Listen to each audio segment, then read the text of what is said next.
Wild Things, Chapter 1, Part 1. If you asked anyone about the Pritchett girls, bet anything they'd start with the story of Billy Madison. Billy Madison was a pig.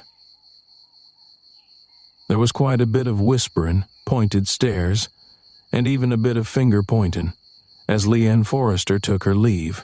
The dead weight of Billy Madison's semi-conscious body lumbered on her shoulders. Leanne had strolled into Harvey's place that Friday night, dressed with bad intentions in something flimsy and low-cut. A silky number it wouldn't be too much work getting her out of. With enough of her bared that the colored lights could glow against her cinnamon skin, highlighting all the finer slopes and bends of her womanly curves. She had glided across the bar, the rumors of her mama's cavorting with a native, confirmed by her quietly graceful stride. Then she had pulled herself up onto the seat just next to Billy and ordered a whiskey, neat. "Look here, Leanne, I don't want no trouble," Billy started, not bothering to turn on his stool. Instead, he looked down into his glass, considering the opaque brown liquid, and gave it a swirl before taking another hearty sip. After all, she knew how Ray could be, didn't she? And Ray, well, she'd certainly given as good as she'd got, he pointed out, finally turning and demonstrating the swollen split in his lip. Lee smiled sympathetically before tossing back her shot of whiskey. Once the smooth liquor had cleared her throat and sat warm in her belly, she'd leaned forward, allowing the strap of her dress down over the curve of her shoulder. "You poor thing," she cooed, enjoying the way Billy's eyes widened a bit, clearly surprised. His eyes followed the trail of that strap with a frankness that would have made any other woman blush. Then they roamed over the hills of Lee's breasts, which were full and taut, bound in the same smooth, supple cinnamon skin, sure to be soft to the touch. Billy felt his breath escape his lungs in a soft sigh.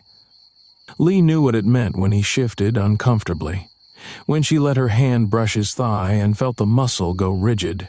She looked up at him then. Through the cluster of her dark lashes, she looked at him with those devastating hazel eyes, more green than anything, and she saw that he was a goner. Billy would have liked to believe he could have resisted her had he been clear-headed. But the combination of Harvey's whiskey and Leanne's nearness, well, that had produced an intoxication like nothing Billy had ever experienced, certainly nothing he could be expected to withstand, and truthfully, it wasn't like he hadn't thought about it before. Hell, he'd thought about each of the Pritchett girls at some time or other, separately and together. He didn't think he'd met the man who hadn't fantasized about each of those girls. It didn't mean he cared for Ray any less. At least he didn't think so. "Where'd you go, sugar?" Leanne asked, using a single finger to bring him back to the there and then. She was leaning into him, close enough that he got a whiff of that cinnamon skin. It smelled like vanilla and a number of other sweet things working to fog up his mind. He had almost been so hypnotized by it that he hadn't registered where Leanne's other hand had gotten to. But then he felt it. He felt her, stroking the outer part of his leg. She smiled at him with an innocent sweetness as his gaze met hers, and she didn't take her eyes from him as she called over her shoulder, ordering them another round. Yep. He was a goner. Thanks for listening to this excerpt from Wild Things. This story is available on Inkit.com, Wattpad.com, and Neobook.org. Visit any of those sites to like, comment, and review.